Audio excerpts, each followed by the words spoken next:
শোনাইছোস? আমি খাবো না, হসপিটালে যাইতে হবে তাড়াতাড়ি গাধাটারে দেখতে, ওদিক থেকে অফিসেও যাইতে হবে একটু। ও থাকবেন নি একলা হেন, কানবেন না? সিরাবনি গো বাসায় থিয়েইতি। ওরাও ঢাকায় নাই, গত সপ্তাহে গেছে সব রিফাত মামার বিয়েতে। আমি কল করে বলছি আম্মুরে, ওরা ঢাকা যাওয়ার আগেই এদিকে এসে ইয়ামিনরে নিয়ে যাবে। ওইলো ইয়ামিন, জায়গাটা সুন্দর না?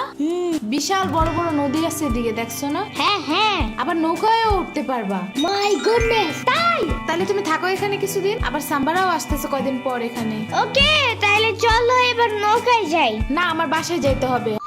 থাক, চলো তাইলে চলে যাই। আরে না, তুমি থাকো। আমি এইখানে একা একা থাকলে বাবা হসপিটালে বসে বসে কানবে না? বলবে আমার নিল না কেন ইয়ামিনের বাচ্চা। আবার তুমি একা বাসায় যাবা কিভাবে? হারিয়ে যাও যদি। এখন কি বলবো?